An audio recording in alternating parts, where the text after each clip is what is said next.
Bonjour. Je remercie d'abord Françoise qui m'a gentiment invité pour faire ce séminaire à la suite de son cours et je remercie vous tous qui avez réussi à venir. Comme moi, j'ai mis un peu de temps pour venir d'Orsay. Donc, je vais vous parler de certains aspects liés à la partie plutôt traitement du signal, comment on arrive à extraire le signal par filtrage, en particulier pour ce signal à 21 cm cosmologique. Donc, je vais probablement redire certaines choses que Françoise a dites, probablement beaucoup moins bien, mais bon, je vous m'excuserai s'il y a un petit peu de répétition. Donc, voici le plan de mon exposé. Je vais d'abord rapidement rappeler pourquoi on voudrait observer le H1 extragalactique, donc les motivations et ensuite les difficultés associées. Puis il y a une partie peut-être un petit peu plus ardue où je vais mettre des formules pour dire comment on fait pour aller des observations jusqu'aux paramètres physiques qui nous intéressent. Et puis je me concentrerai sur deux des aspects que Françoise a déjà présentés. La question de comment on arrive à reconstruire les cartes à partir des observations interférométriques, ça veut dire une image du ciel. Et ensuite la question de séparation des avant-plans ou séparation des composantes, c'est-à-dire comment on arrive à extraire ce signal qui est beaucoup plus faible que les émissions d'avant-plan. Donc, pour le signal à 21 cm cosmologique, comme vous avez pu voir, ça permet d'aborder de nombreuses questions en cosmologie et en astrophysique. La question de la formation et évolution des galaxies, le rôle du gaz dans la formation stellaire, puisqu'on arrive à voir le gaz avec le gaz atomique, l'hydrogène atomique neutre, grâce à cette émission ou absorption à 21 cm. Et on va pouvoir observer l'évolution des structures durant les âges sombres, ce moment où il n'y a pas d'autres lumières, il n'y a pas d'étoiles, il n'y a pas de galaxies. Et puis évidemment, cette question qui intéresse beaucoup de gens en astrophysique pour comprendre les mécanismes de la formation des objets et des galaxies. Et puis, il y a donc l'histoire de la rayonisation. Et en cosmologie, moi je fais plutôt, disons, la cosmologie dans un moment plus récent de l'univers, on va pouvoir observer la structuration de l'univers et son évolution durant l'histoire cosmique. Et ça va nous renseigner sur le modèle cosmologique et ses paramètres. Donc, voici sous forme d'un dessin schématisé des choses, je pense, que Françoise a déjà expliquées. Donc, vous le savez tous évidemment, l'univers, et nous vivons dans un univers en expansion. Dans un passé lointain, l'univers était beaucoup plus chaud. Il y a des moments où il n'y avait même pas les noyaux atomiques, c'était une soupe de quarks. Puis, les noyaux atomiques se sont formés. Et les premiers noyaux légers, c'est ce qu'on appelle la nucléosynthèse primordiale, le BBN. Et puis, l'univers a continué son expansion, devenant de plus en plus froid. Petit à petit, les premiers atomes ont pu se former, c'est-à-dire les électrons qui étaient à ce moment-là libres, disons, dans un plasma, ont pu se combiner au noyau atomique. Et l'univers devenant neutre, c'est à ce moment-là qu'on a l'émission du fond diffus cosmologique, là aussi un sujet probablement que vous connaissez, qui est arrivé quelque chose comme après 380 000 ans, il y a donc presque 13 milliards d'années. L'observation de ce fond diffus cosmologique nous donne beaucoup d'informations sur le modèle cosmologique et l'évolution de l'univers. Et à partir de ce moment-là, s'en est suivi un long moment où il n'y avait pas d'univers, il n'y avait pas de lumière, l'univers y était, et c'est ce que l'on appelle les âges sombres. Donc ici en bas, j'ai mis l'axe Z en redshift, le décalage vers le rouge, et j'ai mis d'autres valeurs, la température correspondant de l'univers, la température moyenne, l'âge et puis la densité de l'univers. Donc comme vous voyez, la densité diminue à ce moment-là, au moment du découplage, ça veut dire au moment où les photons du fond diffus ont pu se libérer et se propager librement parce que l'univers est devenu où les atomes se sont formés et donc le plasma s'est transformé en un gaz neutre. La densité était quelque chose comme 330 ou quelques centaines d'atomes par centimètre cube, alors qu'aujourd'hui, on est à des densités de il faut quelque chose comme 10 puissance 7 cm3 pour arriver à avoir un atome dedans. Et puis, donc l'univers s'est refroidi. Aujourd'hui, effectivement, la température du fond diffus est à 2,7 Kelvin, alors que c'était 1100 fois plus grand, à 3000 Kelvin à ce moment-là. Et puis, donc, quelque part vers des décalages vers le rouge de quelques dizaines, nous avons eu la formation des premières étoiles et galaxies, et il y a eu donc la rayonisation qui s'étale autour du redshift 10. C'est un peu décalé mes dessins, ça doit être un peu plus à droite. Et puis sur un moment beaucoup plus récent, c'est-à-dire des décalages vers le rouge autour de quelques unités, 1 à 3, l'expansion de l'univers est dominée par l'énergie noire. Je vais revenir sur cette question. Et c'est ce qui est responsable de l'accélération de l'expansion de l'univers. Donc, je dis quelques mots du modèle cosmologique. Le modèle nous avons aujourd'hui, grâce à des observations aussi bien en optique que du fond diffus cosmologique et dans les différents domaines de longueur d'onde, un modèle qui décrit très bien la genèse et l'évolution de l'univers. Et ce modèle ne possède qu'un nombre réduit de paramètres. Dans ce cas-là, ici, dans le cas du modèle lambda-CDM, ça veut dire un modèle dont la densité de matière est dominée par ce que l'on appelle la matière noire froide, plus cette chose que l'on appelle éventuellement énergie noire ou une constante cosmologique. Donc il n'y a que 6 paramètres dans ce modèle. Disons, il y a des modèles autres où on peut rajouter des paramètres, mais il y a un nombre réduit de paramètres. Mais les deux questions qui se posent, c'est que pour que ce modèle fonctionne, il faut supposer qu'il existe une forme de matière qui n'est pas de la matière ordinaire, on ne sait pas de quoi elle serait formée, qu'on appelle matière noire, qui interagit gravitationnellement comme la matière ordinaire et qui pourrait avoir une interaction extrêmement faible au niveau de l'interaction faible avec la matière ordinaire. Et puis il y a une autre composante, alors soit on peut dire que c'est une constante cosmologique ou éventuellement une autre composante de densité de l'univers qui se comporterait comme constante cosmologique et qui serait responsable de l'accélération de l'expansion cosmique qui est visible sur un passé récent en termes cosmologiques à z égale quelques unités. Donc pour répondre à ces questions, éventuellement la nature de la matière noire, la nature de l'énergie noire, ou plus exactement, est-ce que l'énergie noire s'est toujours comportée comme une constante cosmologique au cours de l'histoire de l'univers ou pas, on va vouloir étudier, analyser ce qui s'appelle les grandes structures. L'univers à très grande échelle, au-delà du gigaparsec, est effectivement, enfin, disons, ça c'est un principe cosmologique, mais quand on l'observe, on observe qu'effectivement c'est assez homogène et isotrope à très grande échelle, mais c'est structuré à plus petite échelle, donc depuis des échelles de quelques centaines de mégaparsecs, donc en particulier l'échelle des BAO, puis les amas de galaxies autour d'une dizaine de mégaparsecs jusqu'aux galaxies et puis jusqu'aux étoiles. La structure et l'univers est structuré.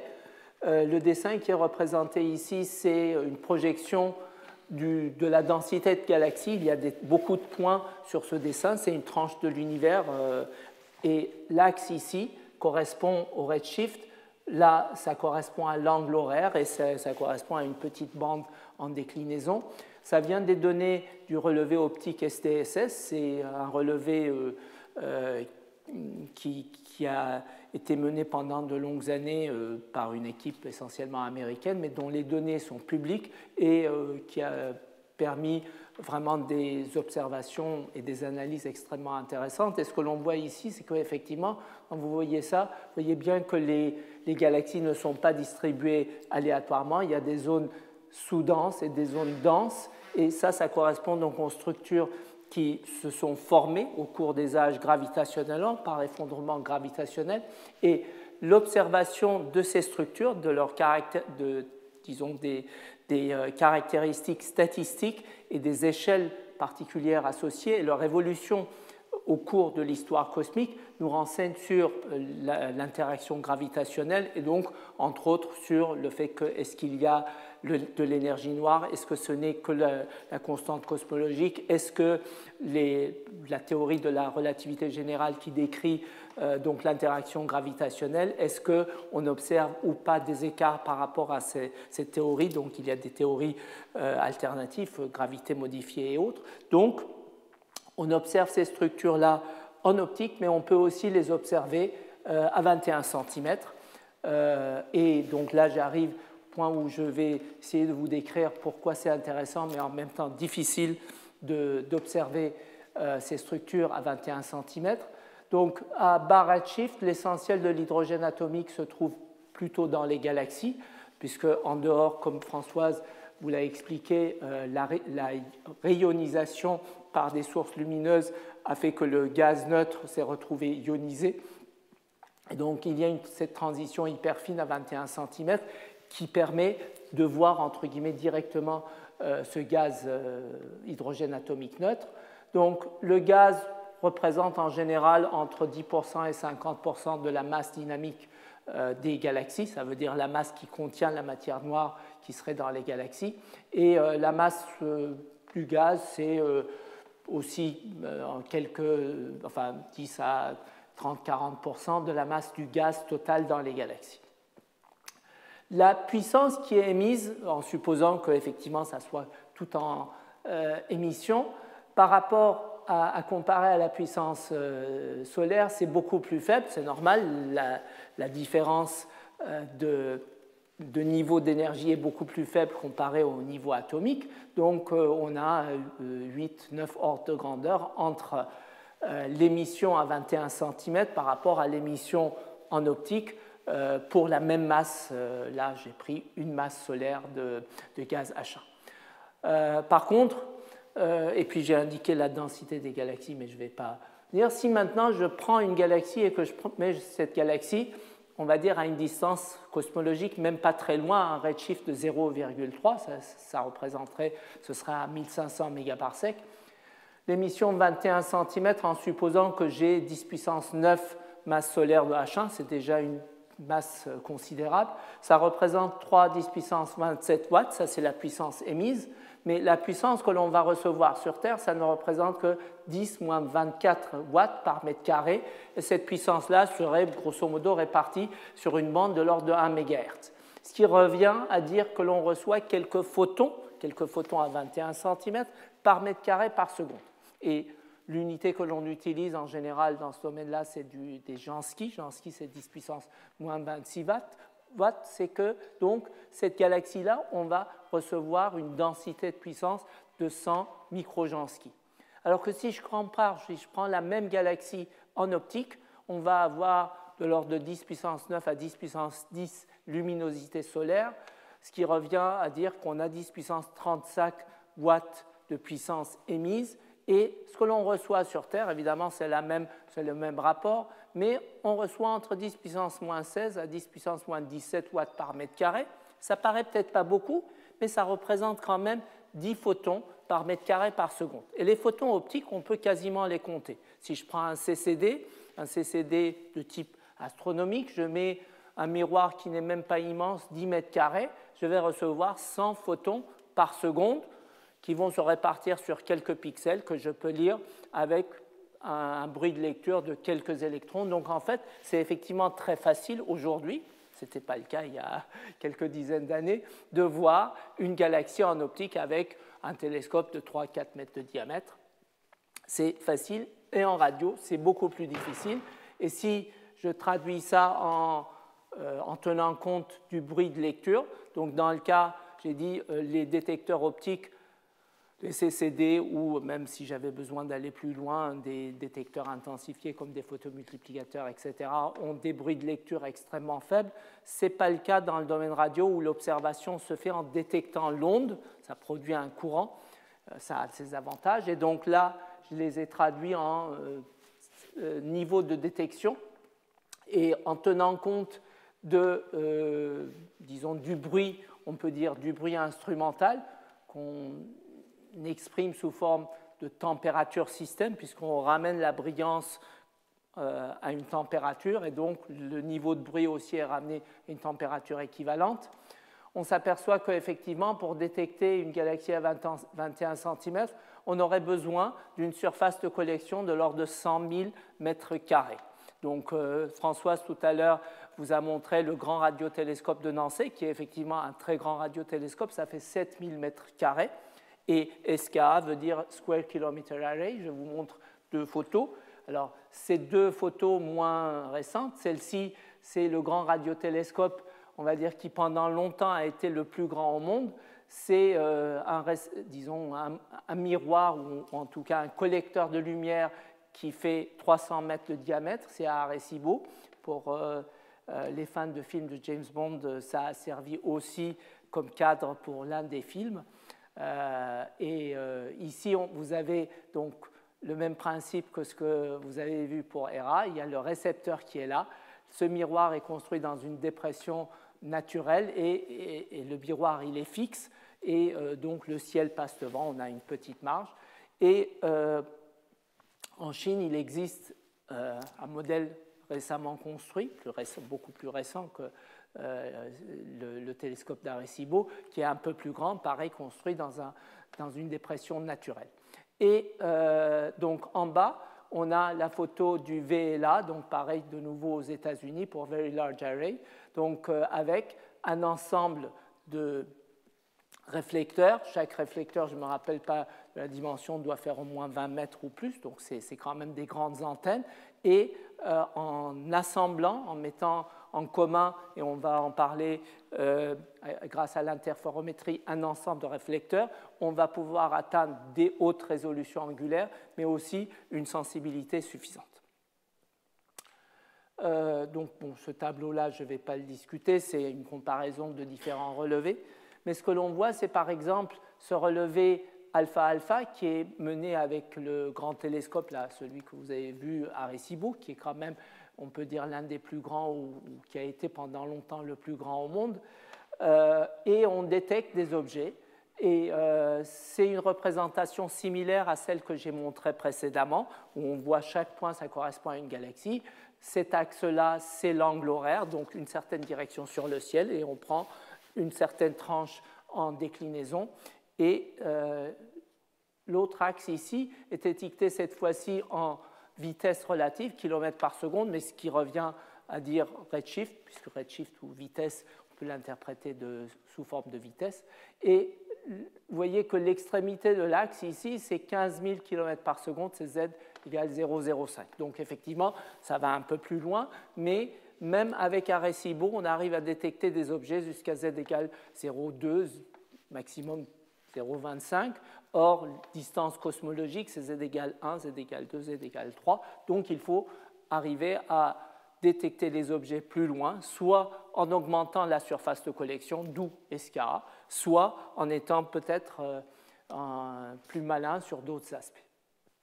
Donc, si je compare les observations de 21 cm comparées à l'optique, peut-être il y a des gens qui sont astronomes amateurs ou astronomes professionnels dans la salle, la radio permet de faire des observations spectrophotométriques. Ça veut dire mesurer le spectre en même temps qu'on fait la photométrie, parce que la raie à 21 cm est la seule signature spectrale dans une large gamme de longueurs d'onde, alors que quand on observe en optique, il y a de nombreuses raies, et on peut avoir une confusion qui rend l'interprétation difficile, l'interprétation spectrale.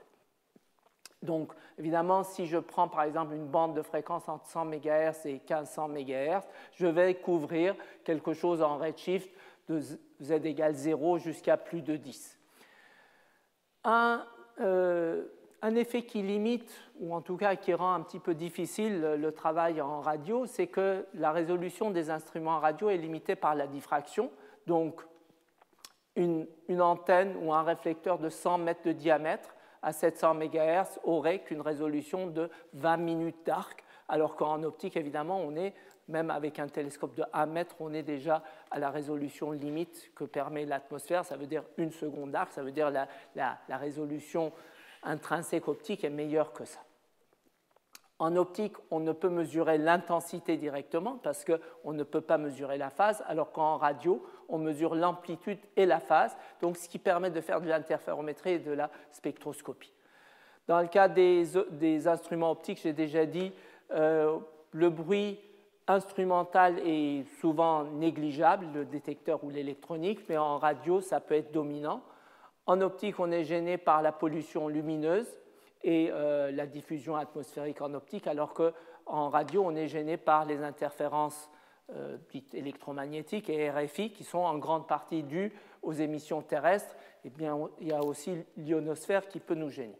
Alors, tout à l'heure, Françoise parlait des satellites, tout ça, qui nous polluent en radio, mais comme il y a des entreprises d'Elon Musk et autres qui prévoient d'envoyer tout un essaim de satellites pour couvrir,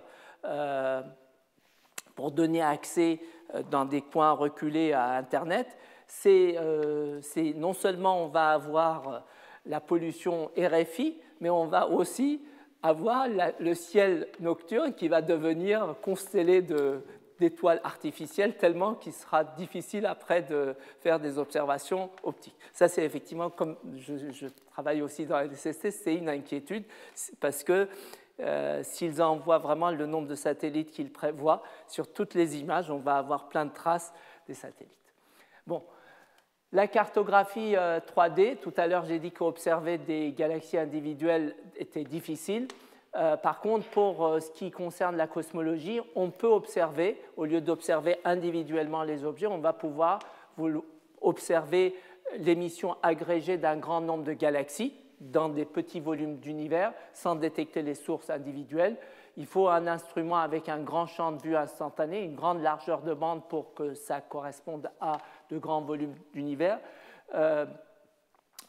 Et aujourd'hui, enfin aujourd'hui, on va dire depuis 20 ans, c'est le cas par exemple de l'OFAR ou d'autres instruments, ce sont des interféromètres numériques, c'est-à-dire qu'on va pouvoir combiner les signaux numérisés par calcul dans des ordinateurs, ce qui donne une grande flexibilité. Et évidemment, ce n'est pas si facile parce que ça nécessite de traiter au vol de très grands flots de données, plusieurs téraoctets secondes. Bien, on peut aussi avoir un grand réflecteur équipé de récepteurs multilobes. Les problèmes que l'on doit attaquer ou pour lesquels il faut trouver des solutions, c'est la question du bruit instrumental, et donc la question de T6. Donc on va avoir besoin d'observer, d'intégrer longtemps et avoir confiance que l'instrument reste stable. Le problème des avant-plans, les émissions diffuses galactiques et les radiosources sont beaucoup plus intenses que l'émission 21 cm, que ça soit proche, ça veut dire à z égale 1 ou à z égale 10. Et il y a des questions de calibration, donc Françoise en a parlé, et donc on peut y répondre de différentes manières, les RFI, l'ionosphère et tout ça. Donc pour résumer, quand on observe à 21 cm, donc ça c'est de nouveau, on va dire, une direction, c'est la ligne de visée, c'est ce qui correspond au redshift, et puis les deux autres directions correspondent aux angles sur le ciel. Donc le redshift, c'est la fréquence d'observation, et la position angulaire des objets est déterminée par imagerie, comme on fait en optique. Dans le cas en optique, on fait d'un côté l'imagerie et de l'autre côté, on fait la spectroscopie pour déterminer le redshift. Et ici, on peut faire les deux en même temps. Soit en utilisant un grand réflecteur primaire, donc à ce moment-là, on peut cartographier le ciel soit en mode dit drift scan, on laisse le ciel défiler, ou bien on vise et on balaye le ciel avec une certaine stratégie de balayage. On obtient alors des cartes du ciel et en même temps donc le spectre. Ou bien on utilise des interféromètres et les interféromètres ne nous donnent pas directement l'image du ciel, nous donnent des visibilités que je vais expliquer. Cela correspond à des signaux de corrélation à partir desquels il faut construire les cartes du ciel. On va voir que pour certains modes d'observation, les gens se sont rendus compte qu'il y avait un avantage pour observer disons, une observation complète en est-ouest, et je reviendrai sur ce point-là. On peut aussi dire que les visibilités correspondent au mode de Fourier transverse. Là aussi, je vais revenir sur cette question de mode de Fourier transverse et longitudinal. Le problème vient de la difficulté d'extraire le signal qui est 10 puissance 3 à 10 puissance 4 fois plus faible, moins brillante que la lumière, pas de notre salle, mais la lumière du ciel nocturne dans le domaine radio. Et donc, disons, la méthode que je vais donc décrire, ça correspond à trouver des bases appropriées pour projeter le signal dessus pour soustraire les avant-plans. Cette question de... disons, c'est à peu près ce que j'ai déjà dit, que la résolution dépendait de la taille et en plus, cela va disons, la résolution angulaire dépend de la taille de l'instrument et ceci se traduit par une résolution en termes de taille ou de longueur sur le volume cosmologique qui va varier avec le redshift. Donc ici, ce que l'on voit, c'est qu'avec un réseau d'une centaine de mètres, donc qui a une résolution angulaire donc, qui est donnée par lambda sur L, la résolution transverse de l'instrument va se dégrader. Ça correspondrait à quelque chose comme 8 mégaparsecs à z égale 0,5, ça passe à 20 mégaparsecs à z égale 1 et à 45 mégaparsecs à z égale 2, alors que même avec une résolution spectrale de l'ordre de 100 kHz, qui n'est pas une grosse résolution spectrale pour la radio, on va garder une excellente résolution le long de la ligne de visée. Ça, c'est parmi aussi les difficultés à prendre en compte quand on fait l'analyse. L'univers potentiellement accessible à 21 cm est très grand. Donc ici, c'est une vue schématique où on a mis le fond diffus cosmologique comme une certaine horizon. Et ensuite, c'est à peu près, les surfaces sont à peu près proportionnelles au volume que correspond la période correspondante de l'univers, donc les âges sombres, la rayonisation et ensuite le moment où on a les galaxies qui se sont formées. Et ce domaine-là, en rose, c'est plutôt l'objet des études ou des observations en optique. Et en radio, nous pouvons couvrir l'ensemble de ce volume-là, depuis là jusque-là. Évidemment, ce n'est pas si facile, mais si on arrive à le faire, ça apportera énormément d'informations pour la cosmologie et l'astrophysique. Alors, Françoise a montré un certain nombre d'instruments. J'ai aussi montré des exemples d'instruments. Et puis, en travaillant sur ces questions de cartographie d'intensité, nous avons travaillé sur des réflecteurs cylindriques et d'autres choses. Et puis, s'est aperçu que peut-être qu'une solution serait d'utiliser un grand nombre de réflecteurs de petite taille, on va dire paraboliques ou se rapprochant de paraboliques. J'avais essayé de vendre le nom. Le concept est le nom pour RAID, pour Radio Array of Inexpensive Dishes, mais ça n'a pas pris.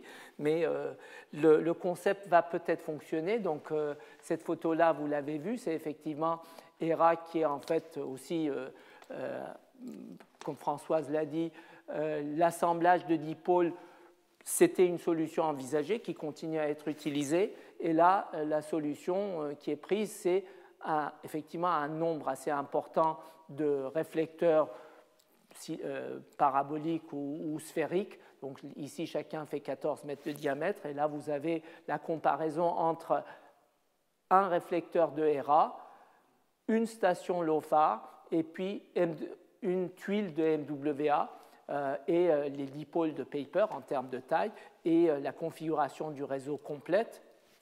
Là, donc, le réseau en cours d'assemblage, c'est quand même bien avancé. Un mot sur l'intensité du signal et le fait que les avant-plans sont importants. Tout à l'heure, je vous ai essayé de dire quelle était l'intensité d'émission si je prenais une galaxie à 21 cm comparée à l'optique. Si on ne s'intéresse pas, si on n'essaye pas de regarder les galaxies individuellement, ce qui est aussi le cas de ce que les gens essayent d'observer avec LOFAR ou Hera ou MWA, on va observer, on va essayer de reconstruire une carte du ciel, et donc ce que l'on va voir, c'est des variations d'intensité d'un élément de résolution à un autre. Et ça, on arrive à le caractériser. L'autre manière de le caractériser, c'est avec le spectre de puissance. Ça veut dire qu'on passe du domaine angulaire, où j'ai chaque pixel, donc avec une taille spécifique qui va correspondre donc à la résolution du pixel. Je vais passer dans le domaine de Fourier, c'est-à-dire des fréquences angulaires, et je vais pouvoir caractériser la réponse de mon instrument là-dedans. Je vais pouvoir dire quelle est l'intensité du signal émis, donc c'est pour ça qu'on parle en général du spectre de puissance, et l'intensité du signal, c'est de l'ordre de quelques millikelvins. Après, ça dépend de l'élément de résolution, etc. Et ça, à comparer à des avant-plans, donc quelques millikelvins. Alors, ça va varier suivant la fréquence, c'est-à-dire le redshift à laquelle on se place. Aussi bien les avant-plans que le signal H1 cosmologique. Et ce que l'on a ici, c'est les cartes d'avant-plan. Alors, ça doit être à 408 MHz. Et donc, l'échelle ici en température. Les zones les plus froides du ciel sont à 10 Kelvin, donc à 400 MHz. C'est un peu plus froid lorsque l'on se place à 800 MHz ou à 1 GHz. Et puis les zones les plus chaudes, donc ça correspond à la trace du plan de la galaxie. Ici, nous sommes dans une représentation où on est en coordonnées équatoriales, ça veut dire correspondant à ce que l'on obtient lorsque l'on observe depuis la Terre. Et donc, ce plan de la galaxie se retrouve ici tordu sous cette forme-là. Il y a d'autres images que je montrerai où le plan de la galaxie se trouve dans le plan équatorial de la carte. Donc, effectivement, à une centaine de Kelvin pour ce qui est des zones les plus chaudes, et la température est encore plus élevée quand on va à plus basse fréquence. Donc, comment on arrive à extraire ce signal faible? Ça, ce sera l'objet de la dernière partie. Donc, un petit peu de formalisme, ou donc on peut dire de théorie derrière. Comment on fait pour aller des observations aux paramètres physiques? En général, on va vouloir répondre à des questions du style sur quelle période et comment s'est déroulée la rayonisation, ou bien l'effet de l'énergie noire sur l'évolution de l'univers. Et donc, ceci, on le traduit en termes mathématiques en disant, voilà, nous avons un ensemble d'observations, D, qui peut être un grand ensemble, hein, je veux dire, chaque carte représentera des millions de points de mesure et on aura un ensemble de cartes, donc facilement on atteint quelques dizaines de millions, voire centaines de millions de mesures individuelles ici.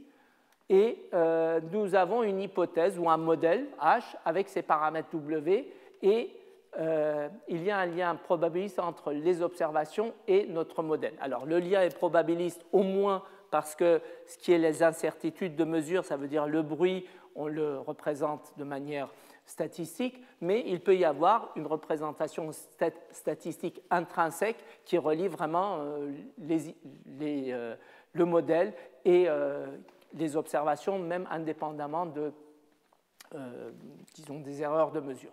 Et à partir de ça, nous, on va vouloir trouver quelle est la valeur des paramètres, ou bien simplement répondre, est-ce que notre modèle est juste ou pas, est-ce que ce modèle A est favorisé ou pas par rapport au modèle B. Alors, bon, il y a l'approche bayésienne, l'approche fréquentiste, mais grosso modo, on va vouloir passer du fait que nous avons mesuré, ici, ce que l'on a, c'est des données, et nous pouvons écrire la probabilité d'avoir eu ces données en fonction de nos hypothèses, et donc on va inverser ça pour donner quelle est la probabilité que les paramètres aient telle valeur. Alors, en général, on détermine aussi quels sont les paramètres qui représentent au mieux les données. Donc ça correspond à maximiser cette probabilité. Donc cette probabilité, souvent, on l'appelle likelihood pour la vraisemblance. Il s'avère que si on avait un ensemble de données indépendantes, en termes probabilistes, la probabilité de l'ensemble, c'est le produit de la probabilité des données individuelles. Comme c'est des produits en général de petits nombres, on prend le logarithme de ça, donc on dit souvent log likelihood, mais enfin, grosso modo, ce que l'on regarde, c'est la vraisemblance, la probabilité des données étant donné une certaine hypothèse. Mais en général, le lien entre l'hypothèse ou le modèle et les observations est beaucoup trop complexe pour qu'on utilise directement cette approche-là. Donc, on est obligé de découper la chaîne d'analyse en plusieurs étapes et à chaque fois un peu digérer les données pour les réduire, de manière à ce que dans l'étape finale, on puisse faire cette comparaison et extraire, répondre aux questions qui intéressent les gens. Existe-t-il des extraterrestres ou bien existe-t-il d'autres planètes et tout ça, voilà. Mais on est obligé de faire un découpage et faire beaucoup d'étapes. Alors, pour ça, on va souvent faire appel à qui s'appelle du filtrage linéaire. Et le filtrage linéaire correspond à estimer un signal à partir d'un ensemble ou d'une mesure bruitée. Alors, il y a la théorie de ça, même si ça a été par la suite beaucoup complété et étendu, c'est le filtrage de Wiener, donc, qui a fait ça, je crois, c'était pour des histoires de canon, pour suivre des choses, pour que le canon tire correctement. Il y a beaucoup de matériel. Donc, et on a donc des données, D, voilà, je dis D de T par exemple, D d'un paramètre, qui sont la somme du signal que l'on veut, qui nous intéresse, et de bruit. Et nous, on veut estimer à partir de ce D-là, le A, ça veut dire le signal qui nous intéresse. Et grosso modo, ça revient à faire une pondération. Qu'est-ce que ça veut dire? Si vous avez un ensemble de données, vous savez très bien que s'il y a des données bruitées et d'autres données de meilleure qualité, la chose la plus simple que vous pouvez faire, c'est de mettre de côté les données bruitées. Alors, si vous avez des données très bruitées et des données de très bonne qualité, ça ne pose pas de problème, vous mettez de côté les données bruitées. Mais si vous avez tout un ensemble de données qui sont plus ou moins bruitées, à quel moment il faut les mettre de côté, à quel moment il faut les garder? Alors, M. Wiener a montré que ce qui était optimal, alors optimal dans le sens ça minimise l'erreur quadratique moyenne, consistait à faire un filtrage, donc convolution, un filtrage linéaire. Ce filtrage linéaire, on l'exprime avec la variable de Laplace si on a, ou équivalent si on est à plusieurs dimensions, mais si j'ai une fonction d'une seule variable, c'est la variable de Laplace. Et ce que j'ai mis ici, c'est, on va dire, la corrélation, ou le spectre de puissance entre les données et le signal, divisé par le spectre de puissance entre les données avec eux-mêmes. Et donc, si je me place dans le cas où le signal et le bruit sont indépendants, et si je suppose effectivement que ces deux admettent une transformée de Fourier, à ce moment-là, le filtre de Fourier dans l'espace de Fourier correspondant s'écrit simplement sous forme du rapport. Donc, ce terme-là, c'est la puissance que j'ai dans mon signal, divisé par la somme de la puissance que j'ai dans mon signal, plus la somme de puissance que j'ai dans le bruit. Donc là, vous voyez que, effectivement, si je suis à un moment dominé par le bruit, d'accord, grosso modo, j'obtiens 0 sur quelque chose, je vais le jeter, et si je suis dominé par le signal, je vais le garder. Donc, M. Wiener a montré que c'était la pondération optimale pour minimiser l'écart quadratique moyen. Donc, c'est souvent ça que l'on fait, même si on fait beaucoup d'approximations. Alors, on peut étendre ça dans le cas où, au lieu de dire nous avons notre D de T qui est simplement somme de A et N, supposons que notre D, que j'écris cette fois-ci sous forme d'un vecteur, donc ici j'ai un vecteur, j'ai mon signal qui m'intéresse, le A, le ciel par exemple, là aussi j'ai un vecteur, alors ces vecteurs peuvent être très grands, hein, mais voilà, j'ai écrit ça formellement, et puis j'ai quelque chose, mon système, sa réponse est linéaire, donc si la réponse est linéaire, je peux le représenter par une matrice ici, et puis j'ai le bruit. Donc là, pareil, quelque chose qui minimise la variance de l'erreur, on obtient que en faisant l'estimation à chapeau sous forme de HD, le H s'écrit comme ça, alors ça fait effectivement des opérations matricielles, etc. Mais ça revient à faire cette pondération-là en tenant compte de la réponse que l'on a là. Donc nous, on va appliquer grosso modo ces choses-là. Alors, plein d'auteurs le font. Il y a des variantes, mais grosso modo, ça revient toujours à la même chose. Quelle est la bonne pondération à appliquer? Et encore faut-il savoir dans quel, tout à l'heure, j'ai dit, je peux me placer dans le domaine de Fourier dans certains cas. L'autre aspect, c'est de trouver, mais quelle est la bonne représentation, la bonne base pour séparer les signaux qui nous intéressent du bruit. Avec les observations interférométriques, nous allons avoir la difficulté que ce que l'on observe ici, donc ce qu'on appelle visibilité, donc on va avoir chaque antenne qui va avoir une réponse en fonction de la fréquence, puisque en radio, on suit la forme d'onde, donc c'est une combinaison de fréquences différentes.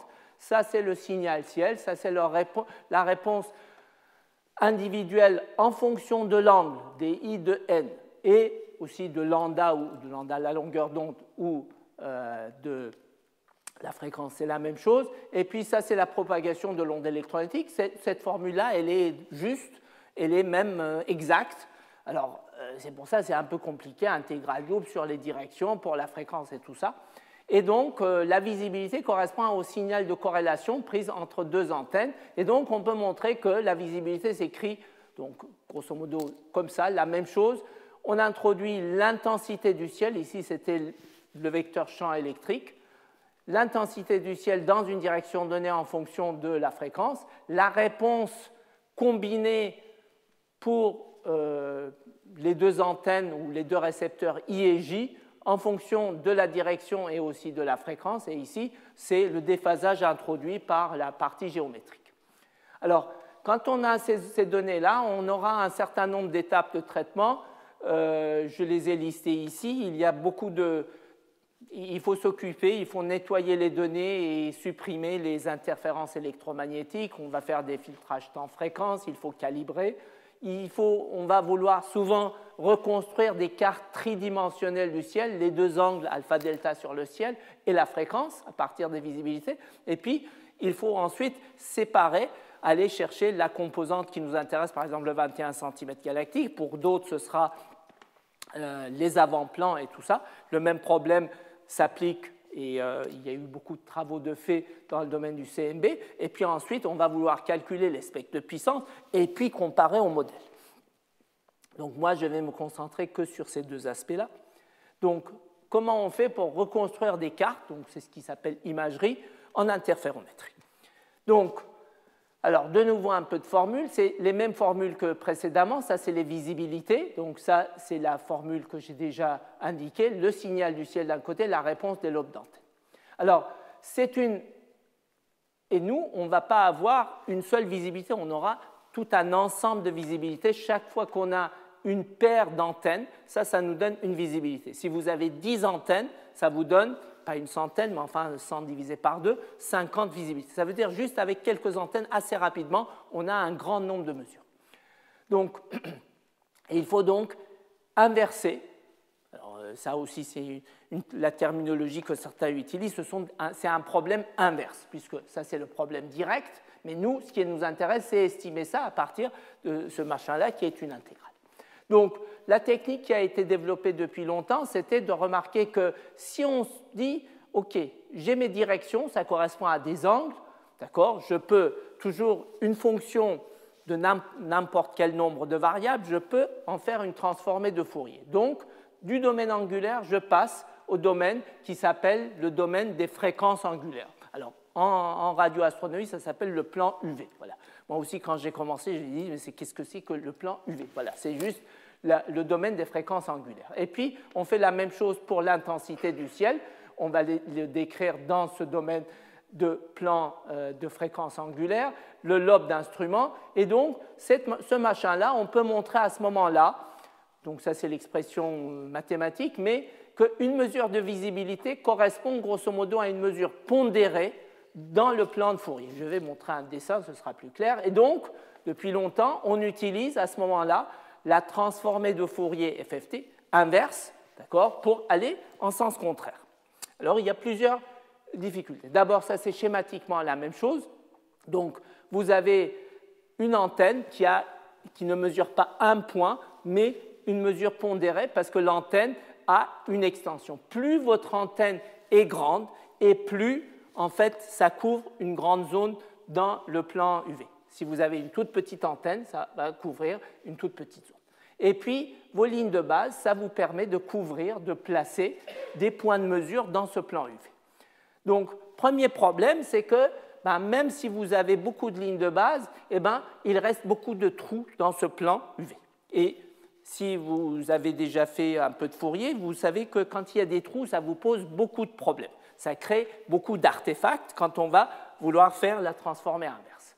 Donc, ce problème de couverture de plan UV, pendant longtemps, et ça continue, on peut en partie y remédier avec ce qui s'appelle rotation synthesis. C'est le fait que si vous suivez un certain champ sur le ciel, donc vous compensez la rotation terrestre, vos lignes de base décrivent des arcs dans ce plan UV, donc vous allez pouvoir peupler le plan UV. Ça, ça marche bien. Néanmoins, ça reste des trous. Il y a beaucoup de trous quand même qui restent. Et l'autre problème, c'est que ce que j'ai dit précédemment, que ça correspond à un plan UV, ce n'est pas exact mathématiquement. Si on écrit ça correctement, notre vecteur d'onde là, qui dit l'onde vient d'une certaine direction, a un troisième terme qu'on appelle W, parce qu'on est UV et puis W. Donc ce terme W, quand vous avez un tout petit champ, vous pouvez dire AW est constante et tout ça, mais en réalité, dès que vous arrivez à des champs de l'ordre de 10-20 degrés, ce terme W, vous ne pouvez plus le négliger et dire « ah ben je m'en préoccupe ». Donc beaucoup de travail aussi a été fait pour étendre ce traitement avec la technique de Fourier et les nettoyages qui vont avec, au cas où effectivement le champ n'est pas si petit que ça. Et donc ça c'est un exemple ici donc fait avec les données de LOFAR où on montre comme ça reconstruit bien les observations de restes de supernova à 149 MHz. Et ça c'est un autre exemple où on montre en faisant mieux ces corrections, on va partir de ces cartes-là et puis on va les améliorer jusqu'à arriver là. C'est collègues de l'observatoire. Donc, maintenant, c'est effectivement quelque chose qui fonctionne néanmoins avec quand même beaucoup de difficultés. Et cette question que Françoise a abordée, il faut bien tenir compte de la réponse de l'instrument et de l'effet de cette reconstruction qui devient à ce moment-là dépendant de la direction. Et donc, c'est assez lourd et délicat. Donc, mais la vraie géométrie du ciel n'est pas une géométrie plane, mais c'est une géométrie sphérique. Et si on a un instrument avec des champs de vue vraiment très grands, il faut aller se placer en géométrie sphérique et écrire les relations en géométrie sphérique. Alors, ici, le schéma, c'est je peux prendre, par exemple, un instrument avec des réflecteurs cylindriques qui vont avoir un champ de vue extrêmement allongé dans une direction. Grosso modo, il n'y a pas de focalisation dans cette direction-là, il n'y a que de la focalisation par là. Ou bien un ensemble de réflecteurs paraboliques ou sphériques qui donneraient plus ou moins une réponse qui est ronde. Donc c'est ça qui est représenté ici. Et si je me place en mode transit, je pose mon instrument par terre, c'est-à-dire quelque part, je n'y touche pas, je ne le bouge pas, mais par contre, la Terre tourne et du coup, le ciel va défiler devant. Et donc, c'est ça qui est représenté ici. Ça, c'était si j'ai un instrument de type cylindre, ou en tout cas qui voit une bande sur le ciel. Et donc, évidemment, cette bande va balayer le ciel, ou bien avec un ensemble de dish qui pointent dans une certaine direction. On voit ça, mais pareil, cette partie-là va être balayée, cette zone-là va balayer le ciel. Donc, on va partir, ça c'était ce que l'on a déjà discuté, carte du ciel dans le domaine angulaire. Donc, en géométrie plane, on va aller dans le domaine de Fourier. La sphère, c'est représenté par deux angles, θ et φ, et en géométrie sphérique, ce qui correspond à la transformée de Fourier, ce sont les transformées en harmonique sphérique YLM de θ φ. Donc en phi, c'est juste des cosinus, ça veut dire la même chose que le Fourier 1D, mais de l'autre côté, nous avons des polynômes de Legendre. Et du coup, lorsque l'on regarde quelle est la réponse dans le plan des harmoniques sphériques, c'est L et M, voilà, L et M, c'est les mêmes L et M que les orbitales atomiques. Dans le plan LM, quand on regarde la réponse d'une paire d'antennes, ça veut dire en termes de visibilité, ça c'est pour l'autocorrélation, effectivement, on couvre une certaine zone là, et puis ça c'est deux autres lignes de base. Ici c'est une ligne de base où on est en mode transit et on a juste deux antennes qui sont alignées selon l'axe nord-sud, et ici on a deux antennes qui sont alignées selon l'axe est-ouest. Ça devient un peu plus compliqué à interpréter, mais ce n'est pas non plus si compliqué que ça. Donc, on va vouloir résoudre toujours ce problème-là. C'est la même chose que j'ai écrite, c'est l'intégrale sur tout le ciel. L'intensité, ça c'est écrit pour une certaine fréquence donnée. À chaque fréquence, c'est différent. Quand on fait de l'interférométrie, c'est en bande étroite, donc pour une fréquence ou une longueur d'onde donnée ou assez étroite. l'intensité en fonction de la direction du ciel, la réponse de cette paire d'antennes en fonction de la direction du ciel, le terme géométrique, et donc ce que l'on va faire, c'est qu'on va discrétiser ça, on va mesurer ça en fonction du temps, donc le ciel va défiler. On a donc un certain lobe d'antenne, un vecteur qui représente le ciel, on a discrétisé, et si on veut trouver le ciel à partir de nos mesures, on va résoudre un système linéaire, toujours au sens de on va minimiser la variance des erreurs, ou d'une manière ou d'une autre, on va trouver quelle est la solution optimale. Donc, mais le problème, c'est que c'est de très grande taille. D'accord ? Typiquement, si je me place pour faire une ciel de 10 minutes de résolution, c'est même pas énorme, 10 minutes de résolution, avec un interféromètre avec 50 éléments ou 100 éléments, je vais avoir des matrices qui vont faire quelque chose comme 10 milliards sur 10 milliards. Donc, ça va être gros, donc il faut trouver une astuce. L'astuce, c'est on va décomposer ça sur la base des harmoniques sphériques et on montre, ce n'est pas très compliqué, ils l'ont montré cela, que les différents modes M sont alors indépendants, c'est-à-dire à condition que l'on ait fait une observation complète de 24 heures, ou plus que 24 heures, mais au moins 24 heures, et à ce moment-là, chacun des modes M devient un problème indépendant à résoudre, ce qui fait qu'on aura découpé, comme c'est expliqué ici, ça c'est le système en entier avec tous les modes LM. Quand on fait cette décomposition-là, cette grosse matrice se retrouve transformée en une matrice qui est bloc diagonal. Et donc, du coup, au lieu d'avoir une très grosse matrice à résoudre, on a à résoudre un ensemble de petites matrices. Et ça, c'est beaucoup plus pratique. Bref, donc ça c'est des exemples, bon, ce n'est pas des vraies données, mais c'est des exemples de simulation assez détaillée de l'instrument, de comment, ça c'est le ciel tel qu'il serait, enfin je veux dire simulé, ça vient des données, et ça c'est pour un relevé du pôle nord céleste, mais avec Tianlai. Ça c'est dans le cas de cylindres, donc tout le ciel, ou presque tout le ciel, quand même il y a une zone qu'on ne voit pas, puisque quand on est, sauf si on était à l'équateur, là, quand on est dans l'hémisphère nord, il y a une partie du ciel austral qu'on ne voit jamais, donc ici, ce n'est pas reconstruit. Et là, ici, c'est la qualité de la reconstruction, même si ça correspond à la suppression des avant-plans. Si j'en viens maintenant à la dernière partie en quelques minutes de mon exposé, c'est sur la question de la séparation des composantes ou de la soustraction des avant-plans. Donc, les avant-plans, nous avons d'un côté c'est dominé par l'émission de la galaxie, l'émission synchrotron, mais aussi l'émission free-free. Et puis, il y a les sources individuelles, souvent des sources extragalactiques. Et donc, là, c'est un modèle d'avant-plan, modèle à haute résolution, à différentes résolutions angulaires. Et donc, on voit que quand on va à haute résolution, il y a plein de sources qui seront là. Et les sources, ça pose problème, effectivement, comme Françoise l'a dit. Quand on fait des observations interférométriques, ces sources-là, dès que l'on a une petite erreur dans la réponse instrumentale, on retrouve leur contribution partout. Or, comme on cherche des signaux très faibles, ces sources-là posent problème même. Voilà. Donc, d'où l'intérêt d'arriver à des modèles d'avant-plan avec une très bonne résolution. Donc, ça, c'est un zoom. Imaginez que j'aille zoomer sur une petite région, l'une des régions les plus froides, là. Voilà. D'accord ? Ici, c'est quelques degrés sur quelques degrés. Là, c'est 24 heures, quoi. Enfin, 360 degrés. Donc, et il faut prêter attention aux échelles. D'accord ? Je zoome. Donc, même dans les régions les plus froides, la température des avant-plans, avec des sources, etc., c'est de 6 Kelvin ou au-delà. Et ça, c'est...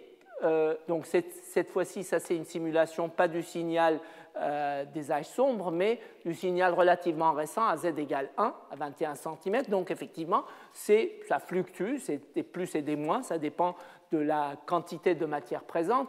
Et l'échelle ici, ce n'est que 1 millika. Donc, vous voyez, il y a un facteur plusieurs milliers, voire 10 000 entre l'intensité de ce signal et là. Donc, comment on va s'en sortir? C'est que les émissions d'avant-plan, c'est dominé par le synchrotron, et le synchrotron, ça a une dépendance spectrale assez douce, ça évolue en loi de puissance, Et donc, c'est ce qui est représenté ici sur une ligne de visée. Donc ici, c'est en millikelvin, donc quelques kelvins, parce on s'est placé à 800 ou 900 MHz. Voilà, 800 à 900 MHz. Et vous voyez qu'effectivement, ça bouge un peu. Et si on soustrait la loi d'avant-plan, une certaine loi de puissance, ce que l'on voit apparaître, c'est effectivement des fluctuations. Et ces fluctuations-là correspondent au signal cosmologique, alors soit de l'époque de rayonisation ou de l'époque plus récente. Donc ça, c'est la clé. Mais il y a une difficulté, c'est la réponse instrumentale. Alors, les gens utilisent le mot mélange de modes, et ce dessin-là l'illustre assez bien. Si on prend, je l'ai dit tout à l'heure, la réponse d'un instrument radio dépend de la fréquence. Donc ça, c'est un lobe instrumental, vous reconnaissez le lobe primaire et puis les lobes secondaires. Et puis, le même instrument, comme c'est limité par la diffraction, à plus basse fréquence, son lobe sera plus large. Si vous avez une source qui est en plein milieu au centre, ben, très bien, cette source-là, supposons que ça ait une émission plate en fréquence, vous allez le mesurer, vous allez voir une ligne droite. Très bien, pas de variation. Mais si maintenant cette source ne se trouve pas au centre de votre lobe instrumental, mais sur le côté, ce dessin-là le montre bien. Ici, il se trouve que ça s'est tombé sur le deuxième lobe, donc ça a une réponse faible, alors que ici, c'est sur le premier lobe, donc réponse importante. Ce qui fait que bien que cette source-là avait une émission plate, quand on va le mesurer, on va obtenir quelque chose qui varie avec les fréquences. Donc, c'est ce qui introduit un couplage des modes de variation transverse, c'est dans le plan transverse, angulaire, et des modes longitudinales, ça veut dire le long de la ligne de visée en fréquence. Donc ça, c'est un des gros problèmes, on va revenir. Donc, si maintenant on veut soustraire les avant-plans, grosso modo, il y a soit on ajuste des lois de puissance ou des polynômes ou autres le long de la ligne de visée en fonction de la fréquence et on soustrait, ou bien on projette le signal sur des bases appropriées. C'est ce qui correspond à PCA, ICA, etc. On projette, comme on a fait tout à l'heure, j'ai dit, si on se place dans le plan Fourier, si c'est bruit et signal qui sont représentés par des processus stochastiques, en se mettant dans ce plan, on peut les séparer. Et là, on peut de nouveau, avec des méthodes du style PCA, Principal Component Analysis, etc., trouver les bases appropriées, les bases où on va projeter de manière appropriée. Donc, et ça, c'est en soustrayant des avant-plans, et ce que l'on voit, c'est avec une réponse détaillée, simulation de la réponse détaillée, donc qui contient ces phénomènes de mode mixing et beaucoup d'autres, le bruit et tout ça, on arrive quand même, donc ça c'est le signal simulé, on a ajouté les avant-plans, la réponse instrumentale, etc. Et ça c'est le signal après soustraction et on reconstruit. Donc on peut aussi appliquer des filtres, donc Wiener et autres, et là c'est l'exemple d'un filtrage en cascade, donc deux filtres, d'abord dans le long de l'axe, le long de la ligne de visée, cas parallèle, et ensuite dans le plan transverse. Donc, selon la fréquence en cas parallèle, on va pouvoir séparer d'un côté les avant-plans qui varient lentement avec la fréquence, donc on va les mettre à bas K, et puis à haut K, on va retrouver le signal 21 cm, le bruit, et ensuite on applique dans le plan transverse, ça veut dire selon angulaire. Cette fois-ci, on va pouvoir séparer le 21 cm du bruit parce que le 21 cm se trouve à bas K et le bruit à haut K transverse. Ça, c'est la même chose techniquement, voilà, c'est compliqué. Je préfère venir sur un mot qui est utilisé souvent, le foreground wedge, donc le coin des avant-plans. Donc, c'est exactement le même phénomène qu'on vient de voir, décrit dans un autre schéma. Cet axe-là, ce sont l'axe U, ça veut dire donc des fréquences angulaires, et de l'autre côté, nous avons la fréquence normale, les mégahertz. Et on l'a dit plusieurs fois, la réponse instrumentale dépend de la fréquence. Donc ça représente des lignes, on va dire, iso-réponse. Et on coupe, vous voyez, cette ces bandes grisées, on va les couper à différents endroits. Ce qui fait que si maintenant on traduit ce qui arrive si je me place dans le plan K parallèle, c'est donc le long de la ligne de visée, c'est la fréquence correspondante. Je fais de nouveau une transformée de Fourier, cette fois-ci en 3D. J'ai d'un côté la ligne de visée, donc ça c'est une direction, et donc de l'autre côté le plan transverse, ça me donne deux autres directions que j'appelle K perp. Et dans ce cas-là, à cause de cette réponse instrumentale, même si les avant-plans n'ont que des variations lentes, ces variations, plus je vais aller à des fréquences angulaires élevées, ça veut dire des petites résolutions, plus ça va fuir vers les hauts cas parallèles. Donc, du coup, il y a une zone ici, triangulaire, qu'ils appellent wedge, qui est dominée par les avant-plans, et donc de l'autre côté, c'est la fenêtre où on peut observer le signal qui nous intéresse. Ça, c'est la même chose avec une simulation où ils ont quantifié donc là, le rouge, c'est dominé par les avant-plans, et après, on est dominé par le bruit, par là. Voilà. Et si on fait maintenant, si on va plus loin, pour des gens qui sont très bons en maths, etc., on peut aller chercher, mais quelle est la base qui va permettre, la base de projection, qui va permettre de séparer au mieux les avant-plans et le signal. Et donc, là, c'est le blabla mathématique qui dit qu'on doit pouvoir trouver, diagonaliser simultanément la matrice de covariance du signal et des avant-plans. Et quand on fait ça, à ce moment-là, suivant le numéro de mode correspondant, on peut voir qu'il y a les avant-plans vont être dominants dans certains de ces modes et il y aura plein d'autres modes où ce sera le signal qui sera dominant. Et ça, ils l'ont fait en harmonique sphérique, donc du coup, l'autre axe, c'est le mode M, et cet axe-là, ce sont les numéros de mode qu'ils ont trouvés en diagonalisant ce machin-là. Donc ça, c'est la même chose, donc numéro de mode, et puis le mode M. Et puis, on n'a pas jusqu'ici parlé de la polarisation. Les instruments ont une réponse, on va mesurer deux polarisations. Le signal cosmologique n'est pas polarisé, mais les avant-plans sont polarisés. Et donc, ils ont étendu ça à la polarisation. Et ce qui est représenté ici, c'est toujours K parallèle, K perpendiculaire. Et ça, c'est la zone qui est censée être dominée par les avant-plans. Et quand c'est bleu foncé, c'est qu'on va pouvoir mesurer. Par là, on ne peut plus mesurer parce que le bruit domine. Et il montre que si on n'a pas d'avant-plan du tout, très bien, il y a plein d'endroits où on peut mesurer. Si on a des avant-plans non polarisés, effectivement, la partie basse, on perd. Et puis, avec des avant-plans, mais avec la polarisation, en prenant ça correctement en compte, on doit pouvoir s'en sortir. Mais ça, c'est en oubliant les imperfections instrumentales. Par exemple, ce que l'on voit ici, c'est la dégradation lorsque les gains complexes, tout à l'heure, j'ai mis, c'était la réponse complète. Or, la réponse de l'instrument il faut la calibrer, et si on ne la calibre pas parfaitement, ici 10% d'erreur, 1% d'erreur, 0,1% d'erreur, si on a 10% d'erreur, on a perdu partout. Avec 1% d'erreur, on s'en sort un peu, mais avec 0,1%, on est bien.